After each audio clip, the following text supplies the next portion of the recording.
Is to coordinate the different areas, coordinate the activities, organise the volunteers, and make sure really that Nanta runs smoothly every day of the week, every week of the year. And what exactly do you offer for the kids at the center here? Well, Nanta really is, they call it an alternative educational centre, but for me really Nanta is a place where the kids can come and find help and, in my opinion, realise their potentials. Because without Nanta, I don't know where the children would get the help.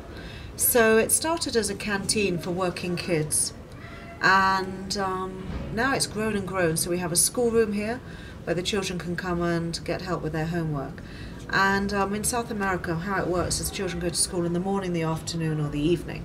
And the majority of the kids here are from the campo or from the countryside, and their parents can't speak Spanish, or certainly a lot of them can't read or write. So in our schoolroom they've got professional teachers and volunteers who can help them with their homework.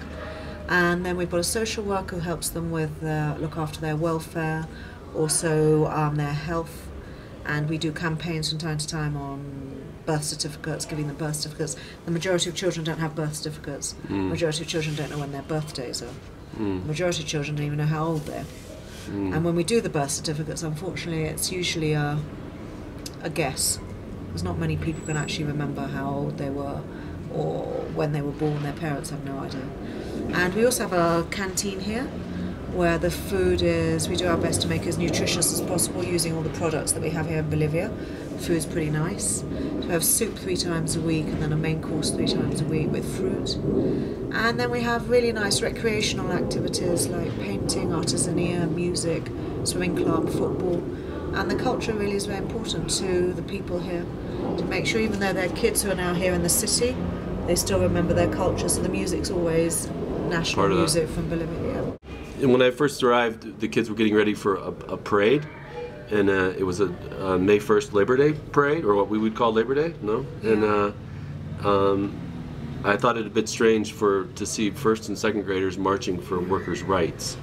I mean, can you explain the situation of, there's a lot of kids that work in Bolivia, and there's an awful lot here, and you can't go very far without seeing kids doing some sort of manual labor or some sort of work, but and they have to work. Yeah. The thing is, Bolivia signed up to a treaty, I can't remember exactly the date, it's either 2012 or 2014, with UNICEF, to say that they're going to outlaw children working if they're under 14. That's the politico, or the strategy of UNICEF, Save the Children. Unfortunately, it's a harsh reality here that it's just not going to work, because they need the money, the kids, the families need the money, and everybody works to contribute. This really means that the kids, by the time they're 12 or 14, they're really quite independent, and a lot of them go their own way. The money we have at the moment comes from a foundation in Holland, which is run by Linda's family and friends, and that pays for 90% of the activities here at the moment. But we're desperately short of funding. But we need to find different NGOs that can help us with different projects. What are your needs, your immediate needs? Is for food, money for food really. We don't have enough money for food to last us the rest of the year. So that's the most important thing.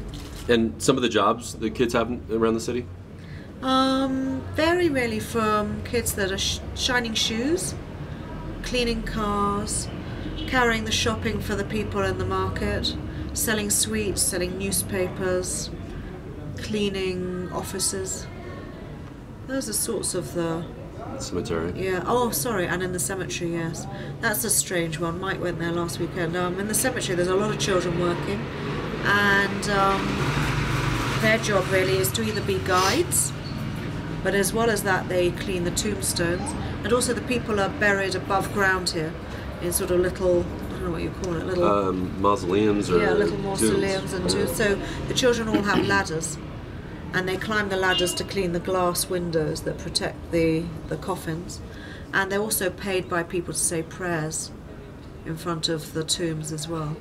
When I first came to Nanta, the director Marco told me that Nanta was a place where the children could come and just be children. And I think that's a very important thing. As Mike said, they come here and they hang out and they have their friends. But I've also learned in the last nearly 2 years, I think the point I made at the beginning is the children can come here and realise their potentials and get help with all sorts of things that if Nanta wasn't around, I don't know whether they would get the help for. And so I think it's a really good place for that. And as Mike said, if you met the children, they're amazingly upbeat, great sense of humour, even though they have very, very difficult lives.